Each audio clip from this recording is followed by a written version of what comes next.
Your body doesn't start to eat your muscles away, okay, just overnight. He was not being fed. Look at all the food in the refrigerator. There's no way a young man should ever die from starvation when you've got that much food in the refrigerator. That's not all of my food, but I did. Tamara, be a human being right now. On January 6, 2024, police made a grim discovery inside a suburban home. Autistic teenager J.J. Moore was found dead in the basement. His mother, Tamara Moore, had kept her adopted son chained to a cot inside a small utility closet below the house. The autopsy revealed there was no food in his digestive tract, suggesting he may have gone without food or water for weeks. The judge called it the most heinous case she's seen in her 17-year career. Here's the 911 call that led police to Tamara's house of horrors. Hello, 911. Yes, my son has a history of seizures. He's autistic, and I went to check on him. He had a seizure yesterday. I gave him his emergency seizure medication. I went to check on him this evening, and he's not breathing and no response. Okay, do you want to try CPR? I tried CPR on it and nothing. He's cold. He's cold. Okay. What's your name? I'm Tamara Moore. His lips are blue. Mm-hmm. They're blue. And how long ago did you find him? About an hour ago. I just didn't want to call. I just was in shock and trying to perform CPR on him. And when was the last time you saw him awake? This afternoon, about 1 o'clock, he was awake. And I prepared dinner. And I was bringing it to him and calling him. He's non-communicative, but he can make sound. Okay. And he was not responsive. Did you get him flat on the floor? He's actually, we got him on a cot, and that's where if he had a seizure, I have him on his favorite cot, which is downstairs for safety purposes, instead of putting him on the high bed. And so he's on a cot, and so if he falls, he won't be injured. And I just kind of wanted him to stay safe and confined, and just to kind of stay in bed for safety and just to heal and rest today. And, oh, Jesus. Okay. Later that day, just hours after JJ was found dead, detectives brought Tamara Moore in for her first interrogation. So obviously, I know you've been here for a little bit, waiting for us and being patient. We really do appreciate that. You're going through a very tough time, and we're sorry for everything that's happened. But just so you know, my name is Lieutenant Matt Wiltshire, Detective Justin Paulinelli, and we just want to talk to you about, you call him JJ? Is that what you guys call him? Okay. We just want to talk to you about, as much as we can to try and learn, how things work for you guys and everything else. And what's your address? And who'd you live there with? My mother, Okay. William, JJ, dog that just passed. And JJ was 16, is that right? 16 years old? Okay. It'll be 17 in April. Okay. How long?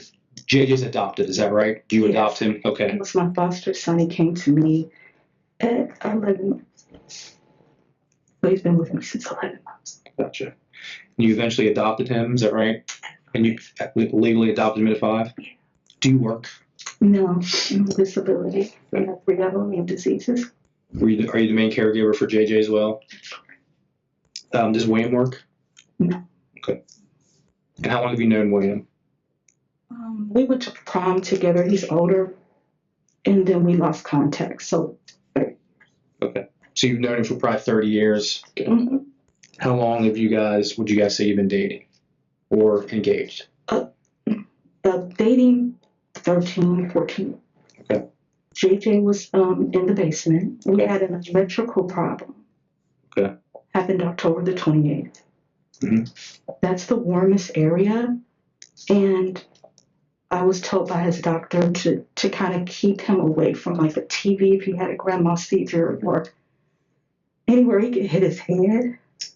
And so he had a favorite spot for him was his cot. Mm-hmm. He wouldn't like anyone to touch his cot. Mm-hmm. And so we could close the door and it would hold heat. Okay. And so I felt like that was the safest spot. If he fell, he wouldn't hit his head or anything. So that's where we put him. I knew he'd be safe. Okay. And he wouldn't have a fear of maybe, even if he hit his head on the washing machine, it wouldn't be as bad as a TV or a dresser. Okay. Gotcha. It'd be warm for him because the house was cold. It's cool. I understand. You had a lot going on. What was, so JJ's autistic, is that right? Was there anything else that he had going on? Yes. He has grand mal seizures. He's epileptic. He has a frontal lobe problem. It doesn't spark. So he sees his neurologist just retired, Dr. Shapiro, but he had a pending virtual appointment with a new neurologist at Children's Hospital for this Thursday because he just had a grand mal seizure last night and the night before. I just administered Naslin, and he seemed to be doing okay, but I just wanted to follow up. Our car caught on fire, and I didn't have transportation, but I wanted to make sure that he was seen and to make sure that he had grown, and I just wanted to make sure that particular medication suited his growth because I didn't think it was enough to accommodate it. When you say medication to suit his growth, he was taking Anti-seizure. So anti-seizure, okay. His pediatrician also left the practice. So I was trying to find someone. But he sees his psychiatrist is Dr. Raina Gilmore. When's the last time he saw doctors? Was that recent or? He sees Dr. Gilmore. We have a virtual appointment every month with her. She checks in every month just to see how he's adjusting with his medication because with his form of autism, he's basically non-communicative and he has a lot of self-injurious behaviors. When he's frustrated, he may bite or hit or so his medication is to kind of keep him calm. And so she's become like not only a good psychiatrist, but like a friend to him. When do you think the last time he was actually in a doctor's office was? Maybe 6 months ago. Did anybody ever come to the house? Did you ever have like home health care, anything like that? No. And no one comes to visit him there or visit you guys there or anything like that? Okay. Probably the biggest thing that we want to try at least figure out is just how things were today. And maybe for the last couple of days, if there were some things that maybe you noticed with JJ. You said he has seizures, so tell me how that kind of works out. When he has grand mal seizures, he has a lot of falls and he's more aggressive. It was trying to keep him calm and comfortable. So that meant he may soil himself. And so we don't have hot water. So I didn't want him to have a cold shower. So just getting baby wipes so he wasn't the cleanest that he could be. Me changing him and giving him, he's not fully potty trained. Okay. So me changing his briefs and keeping him calm. But he had back-to-back seizures, but he seemed like last night he was coming to himself. But I still had concern as to why back-to-back grand mal seizures. And I determined that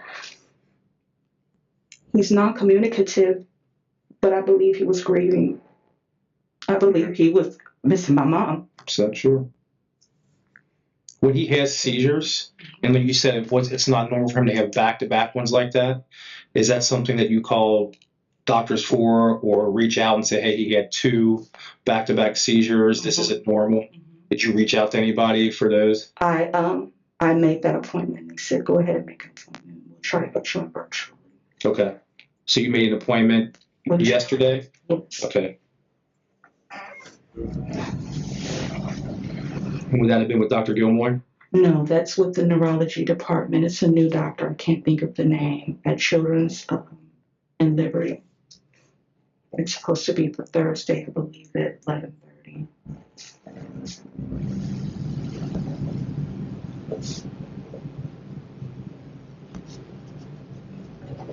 Gotcha. You made that with them yesterday because of the grandma seizures and the back-to-back ones. Okay.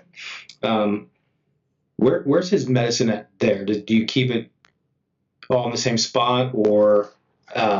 Pretty much. I gave the other detective, I showed him the prescriptions and gave him a list of medications that he takes. Okay, gotcha. I didn't know if they were somewhere, if you kept them in the refrigerator, if you kept them anywhere. Okay, gotcha.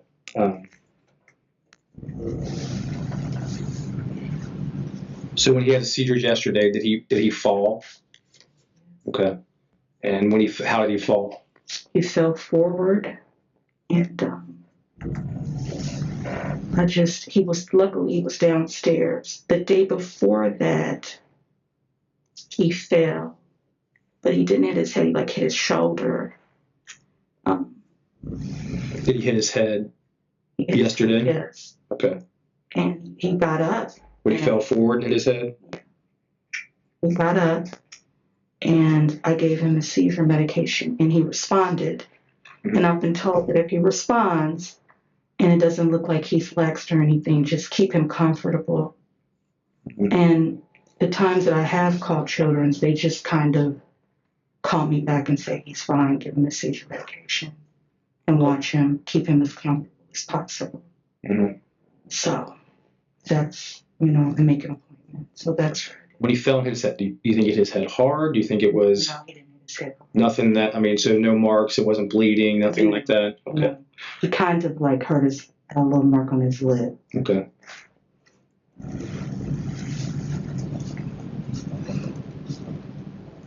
So I know you said that he wasn't potty trained.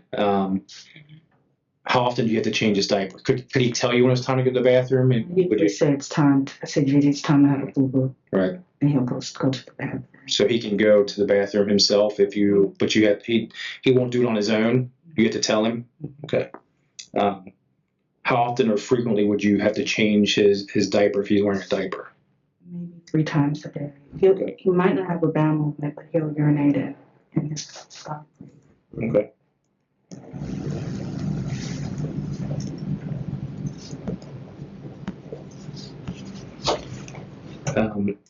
So verbally, there's no verbal communication. He can't really say anything. I can understand his needs. Mm-hmm. But for instance, if you met him, right, you would not be able to understand it. Right. So he has noises. Does he actually say? Does he form words or anything? Okay. So his grunts can mean certain things, and you know what it is. Okay.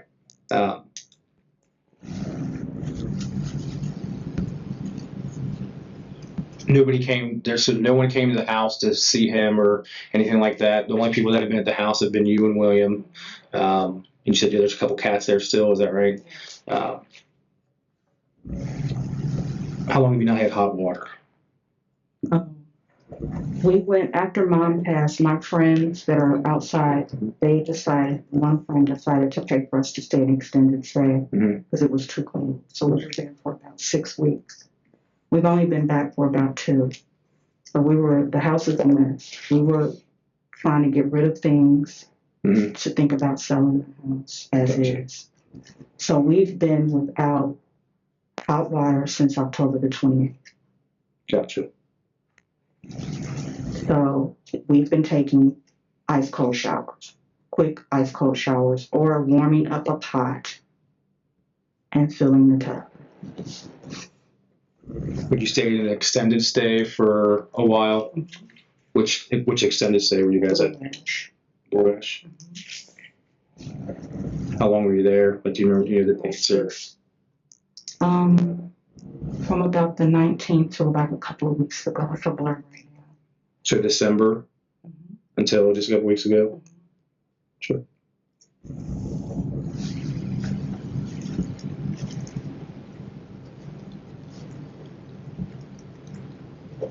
So in the house, so where do you sleep at? Do you have a bedroom down there? in the basement, or you sleep upstairs? Upstairs. You sleep upstairs? Okay, It's cold. gotcha. Is that you and William share a room upstairs? Yes. Okay. So you said that there's a cot that's by the washing machine. That's his special cot that he likes to have, his favorite cot. There's no other bed that he sleeps in or anything? Normally in his room there is, but it's too cold. Which room is his room? He has a third bedroom. A third bedroom? Is that upstairs or downstairs? Upstairs. Upstairs, okay. Gotcha. And he doesn't, what kind of activities is he, I mean, is there anything that he does? I mean, does he like color, draw? He Can he- watches. okay. My aunt, she sends tons of books on bird watching. He has big binoculars. He watches, we work on YouTube videos all day. He likes sounds. He likes basketball. He loves Batman. Mhm. He just can't communicate. Right. But he's just a normal kid. Are you concerned about, obviously when he has seizures, he can fall or hurt himself or anything? Do you do anything to, if you're asleep or if you're not around, Mhm. is there something that you do to prevent him from harming himself or falling from the cot? Yeah, so I move everything away. That's why I'm constantly going up and down the steps, even with my cane. That's why I don't want him in the room up there. It's cold, and it's not safe. It's just not safe. We took the glass.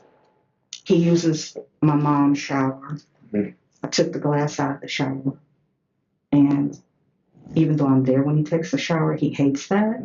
But I have to watch him because I'm afraid that if he has a seizure in the shower, he could fall and hurt himself. Sure.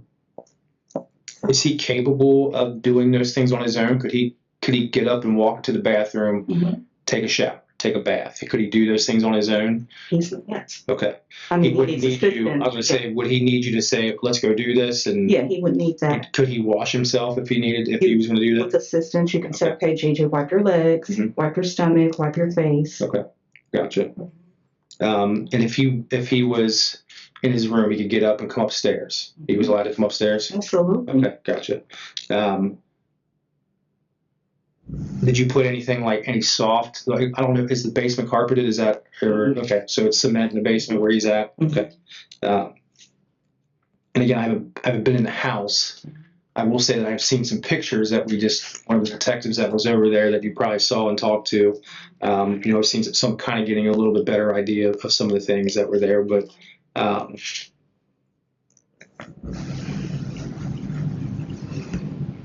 I guess, I mean, I think part of what I'm looking at and trying to see is that there's some things that I think we saw that are concerning for us. And I don't know if this was something normal, and I'm trying to figure out so that way when somebody asks us these questions beyond tonight, and if you're not aware, I don't want to seem insensitive, but obviously they're going to do an autopsy on JJ. They're going to try to figure out what would have happened to him, if this was seizure related, if there's some other medical event that happened, or if there was something else. And when I say something else, that means could somebody have done something to him? And that sounds bad to you, but that's our job. That's our job, is to try and ask questions that if one of the pathologists says, hey, what do you think about this? And so some of the questions that we're asking are trying to figure out, did JJ hurt himself? Did he fall? Did he have marks? Anything could have happened to him that they could say this is attributed to seizures or this is attributed to something else? Did he ever have broken bones or anything that you're aware of? Nothing. So he's never been treated for any broken bones or anything? He had leg braces. You had leg braces? For about 4 years. Okay. And that was just for helping him walk, and is that pretty much it, or was it helping him with mobility or straightening his legs out? Straightening his legs out. Okay, gotcha. Is there anything, if JJ was acting out, let's just say he was having a bad day, is there anything that you would do that he would understand would be like a form of discipline? Whether it be, and you can tell me, I mean, if it was spankings, if it was timeouts, if it was he didn't get to do stuff, so. Timeouts. Gotcha. You're not going to get your muffins. Okay. A very stern voice. Mhm. Yes. Okay. Was there any physical discipline like spankings or anything? He's too big and Okay. too tired. Sure, I understand. Again, questions that we want to ask just to make sure. So, Did William do any discipline? He's a little tougher than I am. Yeah. And just the physical side, or more of just like raising his voice? Raising his voice and maybe pushing him back if the JJ would come after me. Oh, okay. So it just kind of like separates you guys. Okay. When you said JJ would self-harm sometimes, what did you mean by that? Did he scratch himself? Did he cut himself? Or No cutting. Okay. Injurious behaviors. Okay. He's autistic, Sure. and if he gets frustrated, he hits himself in the head. Okay. He may scratch himself. He may bite himself. He Okay. may punch himself. And I would say, no, don't hurt my JJ. Okay. Gotcha. Did any of them leave any scars or anything? Yeah. So he would bite himself and scratch himself pretty good. Okay. Yeah. And that's one of the reasons why he has psychiatric help. Sure.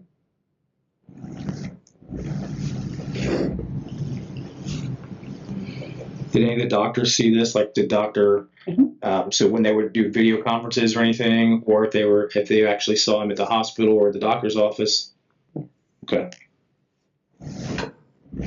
And did Dr. Gilmore see that type of behavior from him? Okay.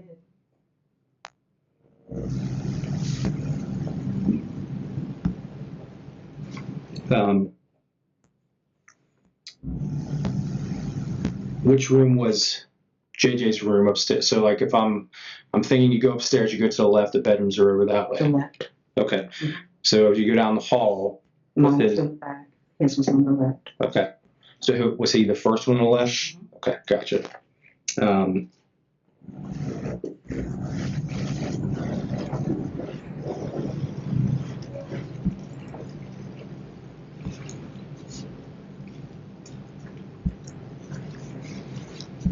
What were on the cot, there is like a cloth and like a strap that's on there on both sides of the bed. What are those? Those were there when he would try to hurt himself, Okay. but I didn't keep that on there. Okay. That was not working. When he would have a seizure, he would get very aggressive, and it just didn't work. Okay. So there's like restraints. Is that what they're meant to be? I don't want to put the wrong word out there, but it looked to me like what I could see from the pictures that there were some restraints. And I didn't like it. Okay. That did not help. Was that suggested to you by somebody, or it was it a doctor? Or, no. No, Who was it suggested by? just a friend. Okay. Did you ever try using them? No. No. Okay. So did you ever use them on him? No. Okay.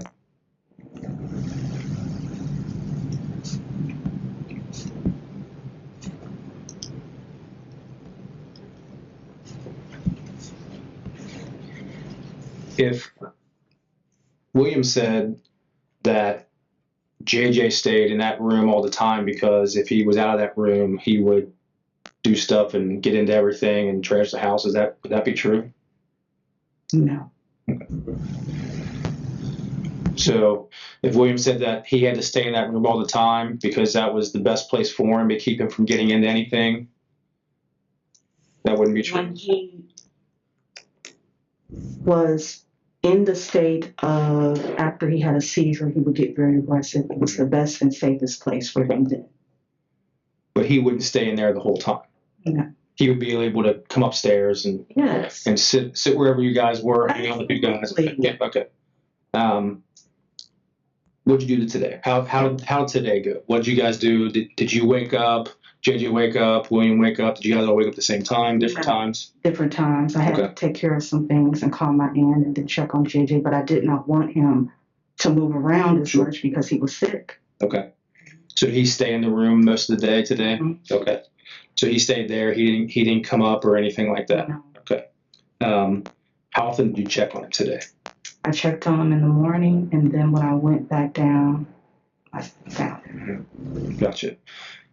Were you concerned that if there was anything in the basement that he could get into that could be harmful to him or that would be dangerous for him to be able to be around? I didn't know he wasn't going to do it. Just didn't. Okay. I didn't. There wasn't anything that you felt was more of a danger for him to be around down there than there would be. You thought his bedroom, just because it was colder, Yeah. that was easier. It was warmer. That's all I was thinking about, is keeping him warm. Did you have the ability to plug in a heater or anything upstairs? It goes out. It's just cold. There's no electricity. If you look in the hallway, you cannot turn the hallway light on. The heat goes out upstairs. For some reason, it stays on down. I don't know if you had an extension cord that you could run up the steps to the room or anything like that. It's off. It's right off. Because it looked like there was a heater that was in the basement downstairs by the washing machine. That's the one that stays on. That stays on. Mm-hmm. There wasn't a way to run an extension cord up to the room or anything? No? I don't know. I'm just doing the best I can. So. Sure. I understand. I didn't know.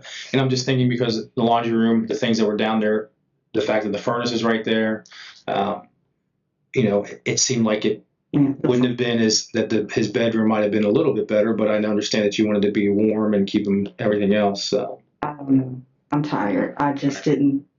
That was the best thing for me at the time. Okay. Did you ever think about reaching out to ask somebody for help, to say, hey, we're in a tough spot? I know you're extended. Mm-hmm. And my friends have paid for that. We're trying to sell the house to get something that we can afford.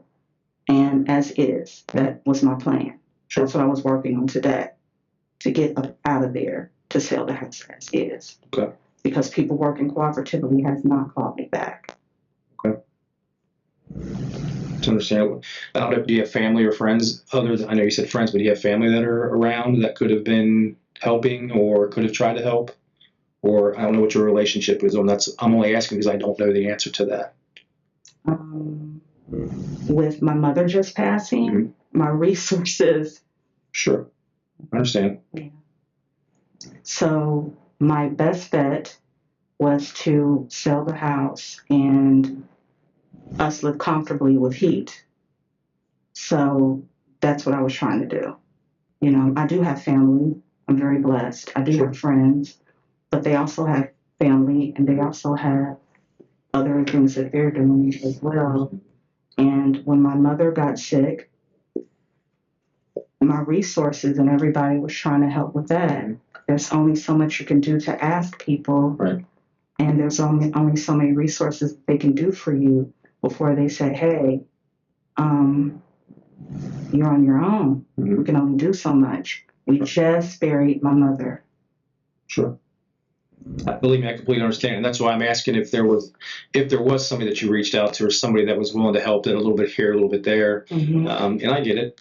People get to that spot too where they have to go that route and say, enough's enough.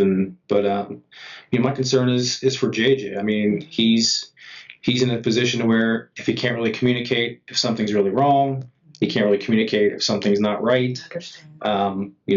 That's where I'm looking at this from the standpoint of if something was going on with him today, and if you checked on him once in the morning, and then you checked on him again in the afternoon, and then this happened. So that's kind of where I'm like, what time do you think it was that you checked on him in the morning? 11. Around 11. So. And so what I did was I got on the phone and started calling people to say, hey, can you buy this house? Mm-hmm. We need to get rid of this house. We have no heat here. Let's get rid of this as soon as we possibly can. That was what I was trying to do. At the same time, sir, I have 3 autoimmune diseases. I'm very sick. Mm-hmm. I just lost my mother. I just lost my dog. But I've always put JJ first. Sure. He's been my first and foremost priority. I'm tired. Right. I'm tired. I just buried my mother. The house is falling apart. The car is caught on fire. I wanted to get rid of the house. My first thing is, I need this. My son and I are cold. Mm-hmm. I call people working cooperatively as much as I can. I've asked friends, do you know of any services? Right. There's only so much that I can do. Mm-hmm. I've given everything to the people that I've loved. I was the primary caregiver with 3 autoimmune diseases, taking care of my mother and taking care of a special needs son. I don't ask for a handout. I don't ask for a handout. But it's been overwhelming, and I've given everything that I could. Sometimes I don't think I'm tired. That was the warmest place. I wasn't thinking, oh, I can put an extension cord and then take it up here and do this and do that. I wasn't thinking. It just wasn't. But I did think like, okay, my next thing.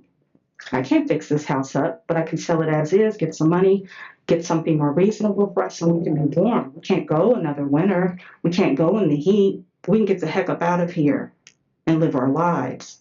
So that's when I start pulling out fillers to my family members. Hey, we need to get out of here. We need to live our lives. JJ needs the best quality of life. What can we do? That's what I was doing this morning when I woke up. I called my mother's retirement place to see if I could get something from her pension to get the heck up out of here. My first and foremost priority has always been my son. It's always been my mother. I have sacrificed so much that I've sacrificed myself, so that we could have a better quality of life. This has just been a hard time, a horrible time. I agree. You've been going through a lot. I think that's what I'm just trying to figure out. I believe me, I understand that you want to be able to do all these things, and it doesn't go as quickly as you'd like them to. And I believe me, I'm not trying to take away from the fact that you've adopted, a special needs child, that you've been taking care of him. Like you said, you've been going through a lot. You lost your mom. You lost a family pet. The house is going in a different direction than you want it to go. And again, I'm just trying to, like I said, the questions that I'm asking are specifically going to probably be asked of us by, take your pick of the number of people that would ask these questions. So, and that's what I mean. So last night, JJ went to bed. He slept on the cot. Is that right? Yes, that's correct. What time do you think he went to bed? Let's see. He tried to come up and I said, honey, you need to lay down. About 9:30. So he probably went to sleep about 9:30 last night? Okay.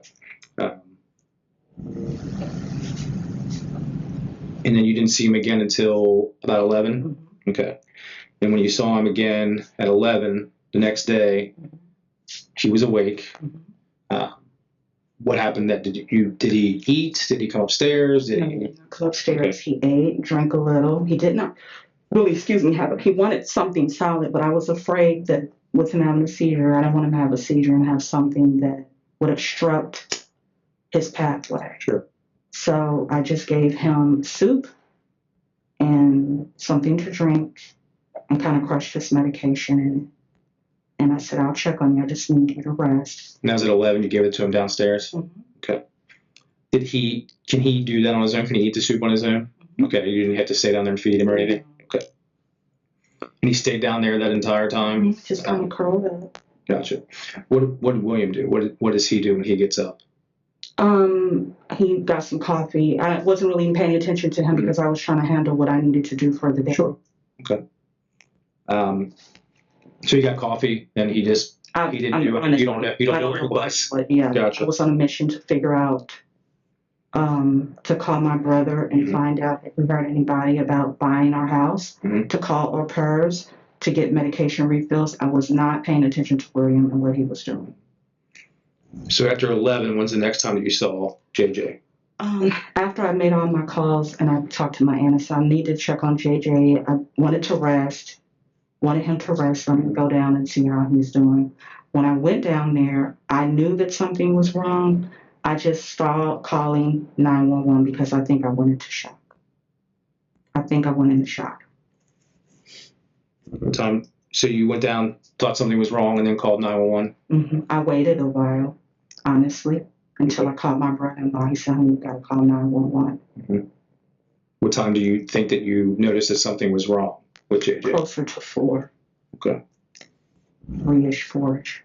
So you never saw him between 11 and 4? I wanted him to rest, and I knew that after a seizure, he's very, very lethargic.